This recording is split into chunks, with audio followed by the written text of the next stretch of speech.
Anda kembali menyaksikan Indonesia Terkini. Saudara, akibat derasnya hujan, kota Pangkal Pinang kembali digenangi air. Informasinya akan disampaikan reporter Koko Hapendi dari TVRI Bangka Belitung. Selamat siang, Koko. Silakan dengan laporan Anda. Ya, selamat siang Naila, terima kasih. Betul sekali Naila, hujan deras yang mengguyur kota Pangkal Pinang sejak tadi malam mengakibatkan beberapa titik di kota Pangkal Pinang kembali dilanda banjir. Ketinggian air di beberapa lokasi mencapai 1 hingga 2 meter. Pangkal Pinang kembali dilanda banjir. Banjir yang melanda kota Pangkal Pinang terjadi di Kelurahan Parit Lalang, Kelurahan Bintang, Kelurahan Gedung Nasional, Kampung Seberang, Kelurahan Pintu Air, dan beberapa lokasi lainnya. Sama seperti kejadian banjir yang menimpa Pangkal Pinang tanggal 8 Februari lalu, kondisi di Kelurahan Parit Lalang dan Kelurahan Bintang menjadi daerah yang paling parah dilanda banjir. Ketinggian air bervariasi mulai dari 1 hingga 2 meter. Bahkan air yang meluap sejak semalam ini masih belum surut. Sementara warga masih banyak yang belum sempat menyelamatkan harta benda mereka. Petugas evakuasi yang terdiri dari BPBD, kepolisian, dan warga membantu evakuasi warga yang masih terjebak di tengah-tengah banjir menggunakan perahu karet. Akibat musibah yang kembali terulang ini, titik pusat kota Pangkal Pinang kembali lumpuh. Gubernur Kepulauan Bangka Belitung menjelaskan banjir yang terjadi di beberapa wilayah di kota Pangkal Pinang kali ini disebabkan meluapnya aliran sungai Rangkuy dan jebolnya tanggul akibat dihantam derasnya air. Untuk melihat aliran sungai sekaligus menuju ke perendahan, dan kami lihat memang ada tanggul yang jebol yang kami lihat sehingga mengakibatkan air ini meluber. Kita harapkan harus ada penanganan secepatnya untuk mengatasi hal ini. Tetapi sebetulnya ini sudah dikoordinasikan dengan pusat dan provinsi yang tinggal pelaksanaan sebetulnya. Sementara itu, Kepala Dinas Pekerjaan Umum Provinsi Kepulauan Bangka Belitung Hasanuddin menjelaskan upaya perbaikan dan pencegahan telah dilakukan, namun baru saja proses akan dimulai, tetapi banjir telah kembali datang. Ada beberapa kolong yang harus kita perdalam dan perluas akibat daripada banjir 2 bulan yang lalu. Nah, salah satunya adalah retensi kacang pedang itu akan diperdalam dan dikeruk. Salah satu untuk mengantisipasi sebagai penampung air peresapan yang mana kalau hujan tinggi. Sementara itu, terhitung mulai pagi ini beberapa posko pengungsian telah dibuka di titik-titik yang sama seperti kemarin, seperti di sekolah dan fasilitas umum seperti masjid. Belum dapat dipastikan berapa total kerugian yang ditimbulkan akibat banjir ini. Namun dipastikan hampir 30% pusat kota Pangkal Pinang tergenang air. Petugas gabungan tanggap bencana juga masih mendata jumlah penduduk yang terkena banjir. Dari kota Pangkal Pinang, Triputra Prawira melaporkan. Demikian Naila dari kota Pangkal Pinang. Baik, terima kasih Koko Hapendi melaporkan dari TVRI Bangka Belitung. Saudara, demikian Indonesia Terkini. Terima kasih atas perhatian Anda dan sampai jumpa.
Pesona Provinsi Kepulauan Bangka Belitung terkenal dengan keindahan pantai dan nilai sejarahnya.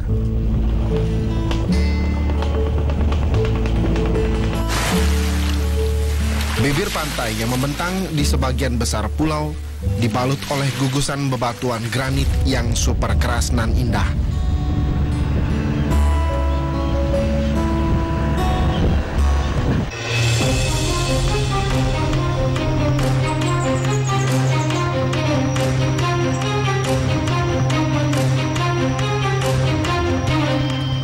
Namun, siapa sangka pemandangan indah di hilir ini bertolak belakang dengan kondisi daratan dan hulu yang semakin goyah dan rentan terhadap bencana.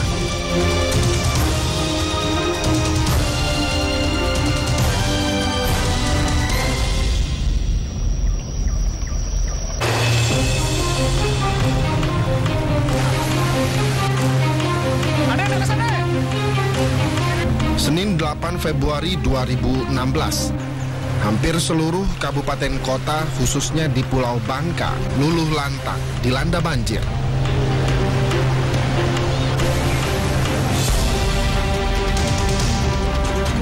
Banjir besar yang kembali terulang sejak tragedi banjir yang pernah menerjang negeri Melayu ini di tahun 1986 lalu. Rentang waktu 30 tahun itulah yang membuat pertanyaan besar, ada apa dengan daratan negeri Melayu? Benarkah kondisi alam sudah tak seimbang lagi?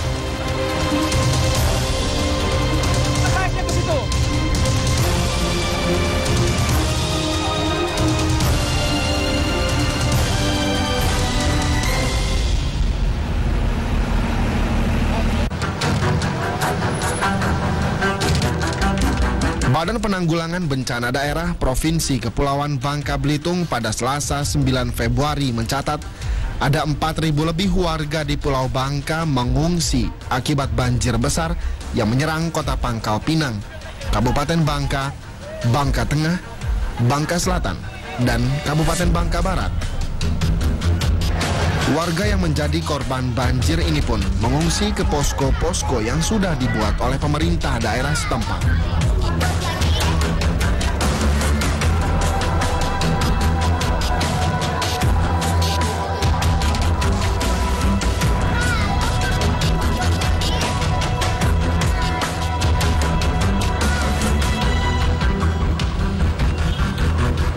Titik terparah musibah banjir terjadi di Kota Pangkal Pinang.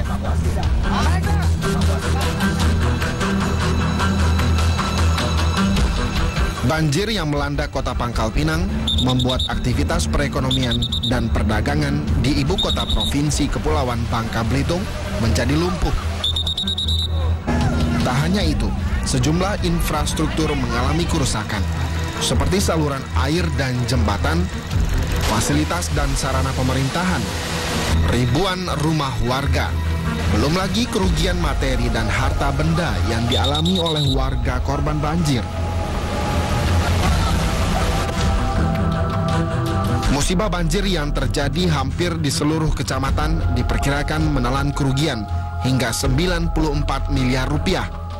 Pemerintah kota merilis 11.162 kepala keluarga dengan jumlah jiwa sebanyak 38.327 menjadi korban banjir dalam musibah ini. Dan dari jumlah tersebut sebanyak 8.854 rumah warga terendam banjir. Dengan rincian Kecamatan Taman Sari 4.911 kepala keluarga dengan 15.990 jiwa. Kecamatan Pangkal Balam sebanyak 635 kepala keluarga dengan 2.175 jiwa. Kecamatan Gapek dengan 270 kepala keluarga dengan 810 jiwa. Dan Kecamatan Girimaya 849 kepala keluarga dengan 2.943 jiwa. Sedangkan untuk Kecamatan Bukit Intan sebanyak 920 kepala keluarga yang jadi korban banjir dengan 1.942 jiwa. Kecamatan Gerunggang 261 kepala keluarga dengan 946 jiwa, dan Kecamatan Rangkuy yang menjadi korban sebanyak 3.416 kepala keluarga dengan jumlah jiwa sebanyak 13.521. Begitu juga dengan yang terjadi di wilayah Bangka Tengah. Di hari yang sama, Senin 8 Februari 2016, sejumlah titik di Kabupaten Bangka Tengah juga tak bergerak. Bahkan beberapa desa terisolir akibat jembatan penghubung antar desa dan jembatan di ruas jalan provinsi yang menghubungkan antar kabupaten kota ambruk setelah terkikis air yang meluap dari aliran sungai. Lebih dari 3 hari diterjang banjir, setidaknya ada 12 jembatan yang rusak hingga roboh.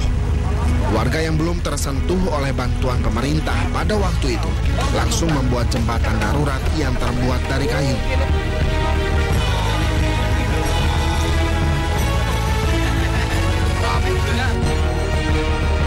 Hanya 2 hari, hujan mengguyur hampir seluruh wilayah di Provinsi Kepulauan Bangka Belitung, khususnya Pangkal Pinang dan Kabupaten Bangka Tengah, dengan durasi waktu sekitar 20 jam per hari. Daratan negeri Melayu pun tak mampu lagi menampung air. Praktis, air yang meluap ini berubah menjadi malapetaka yang menimpa masyarakat Kepulauan Bangka Belitung.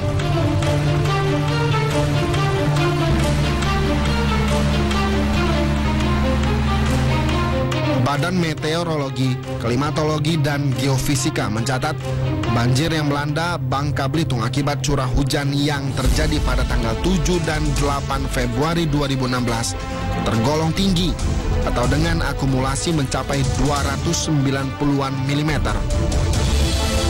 Limpahan air yang turun ini yang kemudian diperburuk kondisi pasang air laut atau ROB yang mencapai 1 meter, sehingga air yang turun dari hulu ke hilir tidak berjalan normal karena terhambat air rob. Lalu, benarkah banjir ini semata-mata karena faktor cuaca?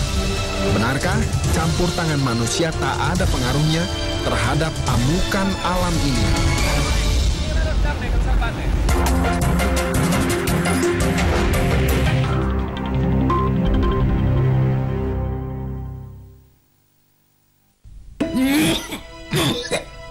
Batuk nggak berhenti-berhenti, berdahak lagi. Berobat dong ya, takutnya Tuberkulosis maksud ibu? No. Saya gitu loh. please. Yaudah, yuk. TB bukan aib dan bisa disembuhkan. Caranya dengan periksa dahak. Minum obat 6 bulan, nggak boleh putus. Ayo sembuh!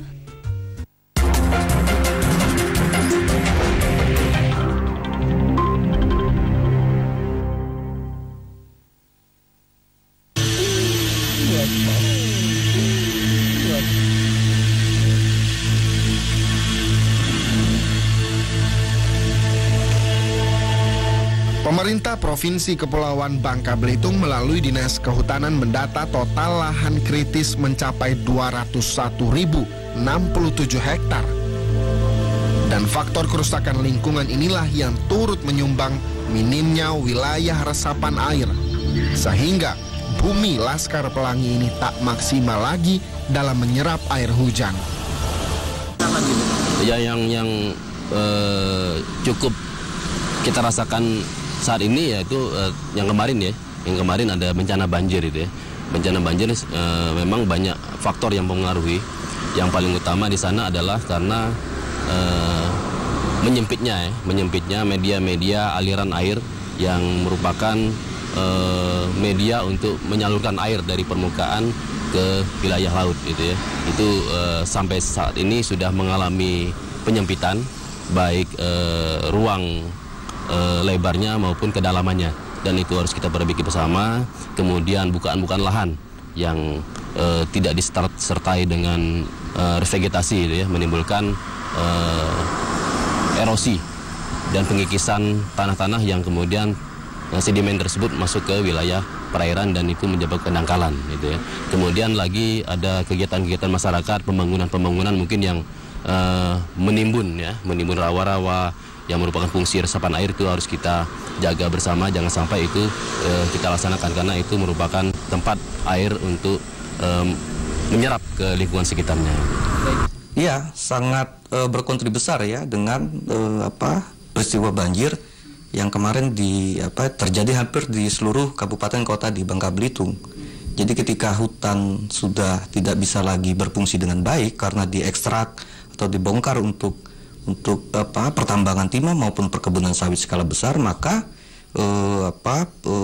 beberapa temuan juga ada kawasan-kawasan gambut juga sudah dikonversi. Kita tahu bahwa kawasan gambut dan lahan basah itu berfungsi sebagai daerah resapan air atau kolam retensi alamiah. Nah, ini kalau dia diganggu maka bencana salah satunya banjir itu ditimbulkan dari keseimbangan ekosistem yang sudah tidak baik lagi.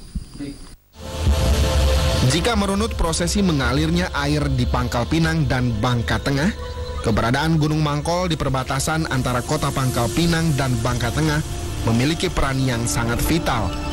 Namun nyatanya, Gunung Mangkol yang berstatus hutan konservasi yang juga menjadi hulu dari daerah aliran sungai atau das Batu Rusa Cerucuk serta menjadi penyangga resapan air di Pulau Bangka justru kini kondisinya memprihatinkan.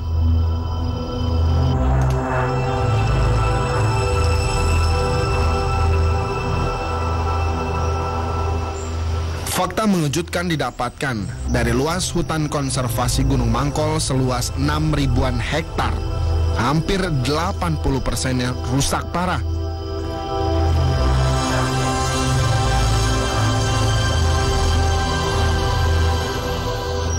Kerusakan di kaki dan badan Gunung Mangkol ini terjadi sudah puluhan tahun dan cenderung terus meningkat setiap tahunnya.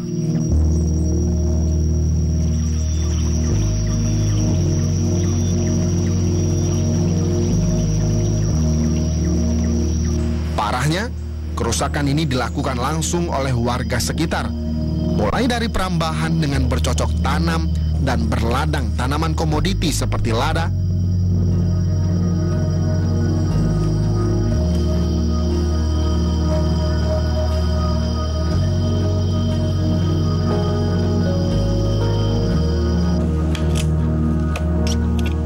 illegal logging atau pembalakan liar,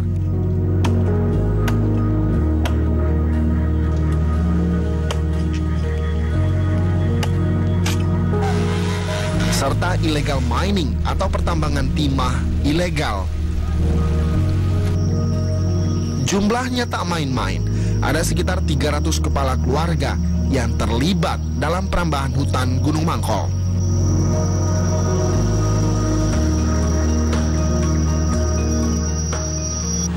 Kalau kita bicara case Mangkol, betul. Mangkol masih di 3 kegiatan ilegal itu masih berjalan. Illegal logging, orang ngambil kayu di situ bagus, masih ada. Dulu itu daerah pengembangan nyatoh yang jadi tanaman khas kita, banyak ditebang di belakang maaf kalau saya sebut perusahaan, di belakang khas itu. Juga illegal mining, nambang di situ. Kenapa? Karena mungkin potensi tambangnya memang tinggi. Kenapa tinggi? Karena memang belum pernah digarap dulu kan. Tempat lain habis, di situ dijaga karena hutan konservasi, jadi inceran. Kami baru-baru ini operasi, kita dapat 18 alat besar, coba. 18, bukan sedikit. Dan ini sedang kita amankan. Kita persuasif, pembinaan, tapi kalau tidak bisa dibina, ya kita teruskan secara hukum. Hutan konservasi Mangkol yang merupakan kewenangan dan wilayah kerja kami BKSDA, dalam hal ini BKSDA Sumsel, itu mempunyai luas 6.009 hektar. Itu sesuai dengan SK penunjukan dari Menteri Kehutanan 798 sebagai kawasan swakalam dan kawasan pelestarian alam. Saat ini kondisinya berdasarkan pengamatan kami di lapangan tuh 80% hancur. Hancur dalam arti terlalu banyak perambahan, illegal logging, dan kegiatan tambang timah ilegal. Itu semua pengamatan kami di lapangan dilakukan oleh masyarakat ya, masyarakat sekitar kawasan. Beberapa kali kami jumpain alasan mereka untuk pemenuhan kebutuhan dasar. Nah, kawasan kita ini sudah dikelilingi oleh 5 desa, merupakan kawasan yang sangat strategis sebenarnya. Jadi 5 desa itu masyarakatnya kebanyakan berladang dalam kawasan. Hasil kami di lapangan itu kegiatan perambahan dalam kawasan itu udah dari sekitar tahun 60-an untuk perkebunan lada itu.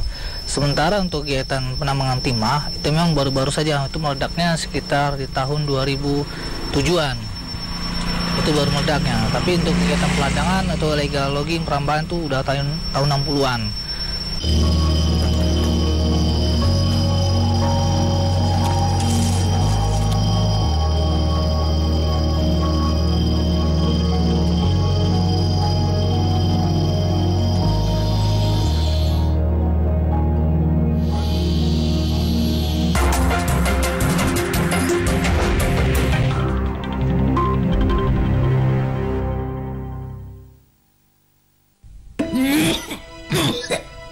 Batuk nggak berhenti-berhenti. Berdahak lagi. Berobat dong ya. Takutnya Tuberkulosis maksudnya, Bu. No. Saya gitu loh. please. Udah, yuk. TB bukan aib dan bisa disembuhkan. Caranya dengan periksa dahak. Minum obat 6 bulan, nggak boleh putus. Ayo sembuh!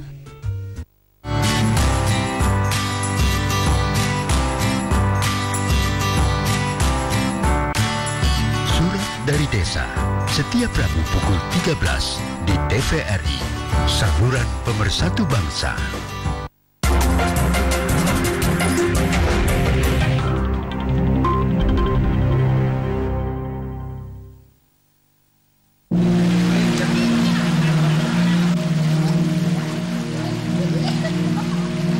Petaka banjir awal tahun ini tak akan mungkin terjadi tanpa sebab musabab.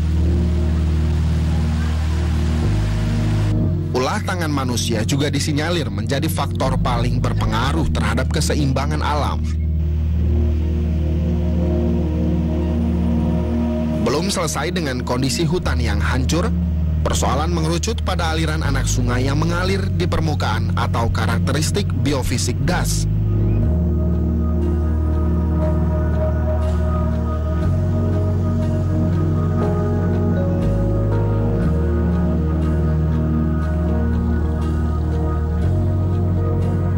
Balai Pengelola Daerah Aliran Sungai BPDAS menyebut banjir sebagian besar terjadi karena aliran subdas Rangkui Pedindang, wilayah Das Batu Rusa yang meluap.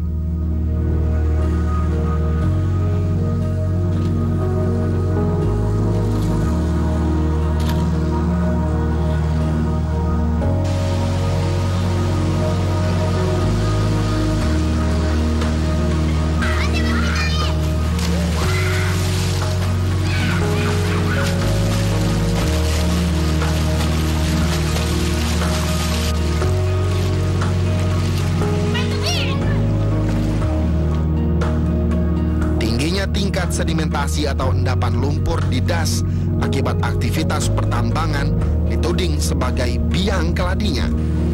Karena air yang seharusnya mengalir secara normal justru terhambat akibat dangkalnya aliran sungai. Kita lihat bencana banjir pada bulan Februari kemarin. Sebagian besar kondisi banjir itu ada di Das Batu Rusa. Kami dari BPDAS Batu Rusa, Cerucuk, sebagai UPT Kementerian Lingkungan Hidup dan Kehutanan, telah mencoba menganalisis ada 159 das yang kondisinya rusak dengan luasan sekitar 581.000 hektar. Sementara ada 274 das yang kondisinya masih harus kita pertahankan supaya tidak mengalami kerusakan. Di Das Batu Rusa kita bagi menjadi 15 sub daerah aliran sungai atau subdas.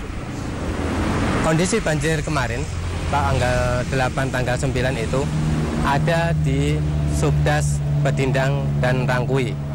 Itu yang paling parah, yaitu yang pas di Kampung Bintang, kemudian ada di Jalan Jenderal Sudirman, ada di Parit Lalang, kemudian ada di Sumberjo ya. Itulah salah satu bagian hilir dari subdas Rangkui Pedindang. Perkiraan kami ada perubahan aliran, sedimentasi tentu. Kemudian perubahan aliran sungai juga membuat air tidak segera nyampe ke laut gitu. Jadi itu juga salah satu yang kaitan dengan das. Jadi memang ada pengundulan hutan, kemudian mungkin ada perubahan alur sungai kalau ada terkait dengan penambangan, lalu sedimentasi. Nah, sedimentasi bukan karena penambangan saja, pembukaan lahan untuk perkebunan rakyat itu juga sama saja, itu juga membuat sedimentasi karena tutupannya berkurang. Kalau ada air, ya airnya tinggal ngalir saja, run off atau limpasan, jadi tambah banyak, lalu juga menggerus karena permukaan tanah nggak ada tumbuhan kan, jadi itu juga membuat sedimentasi. Kemudian yang tadi saya katakan juga ada perubahan ini kan, perubahan alur sungai juga, jadi besar di hulu kemudian menyempit di hilir, itu juga membuat air tinggi selain tadi faktor klimat. Jadi saya kira banyak faktor yang membuat seperti itu.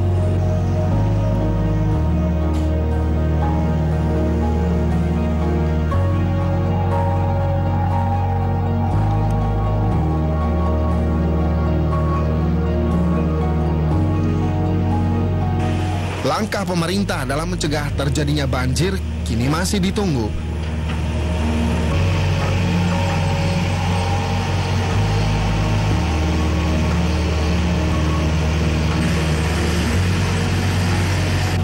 Sejak terjadinya banjir, pemerintah merencanakan untuk mengeruk sungai dalam program normalisasi sungai. Namun sayangnya normalisasi sungai hingga saat ini belum juga dilakukan. Padahal anomali cuaca bisa saja kembali terjadi, terlebih jika kondisi air laut kembali pasang.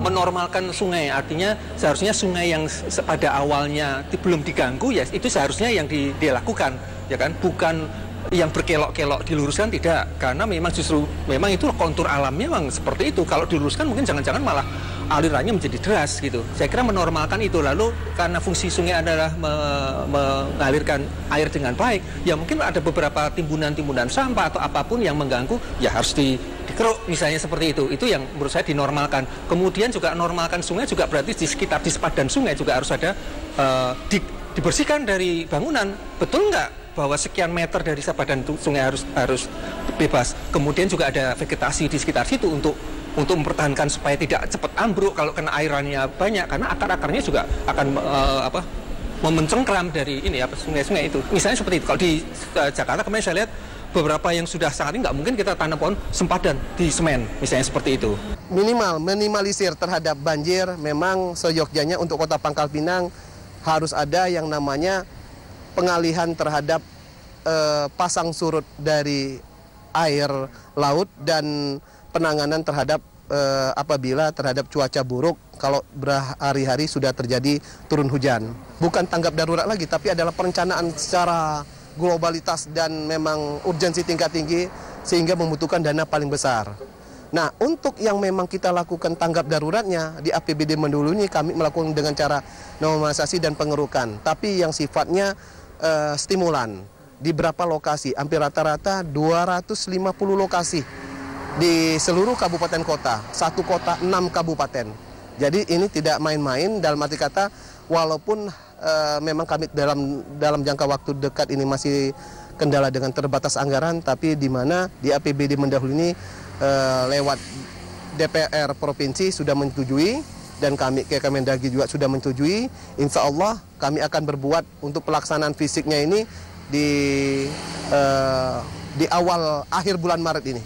Akhir bulan Maret ini kami sudah melakukan aktivitas kegiatan fisik. Apakah itu hanya melakukan studi atau melakukan pengerukan dan normalisasi atau yang namanya pasangan talut.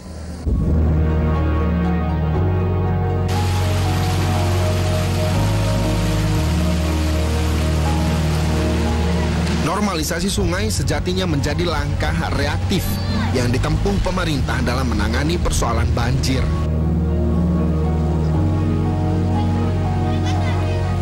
Namun akan lebih mudah jika seluruh unsur mengedepankan sikap antisipatif dengan membangun kesadaran pentingnya keseimbangan alam, mempertahankan kelestarian lingkungan, dan menjaga negeri yang dulu terkenal dengan semboyan Gemah Ripah Loh Jinawi ini dari tangan-tangan usil perusak lingkungan.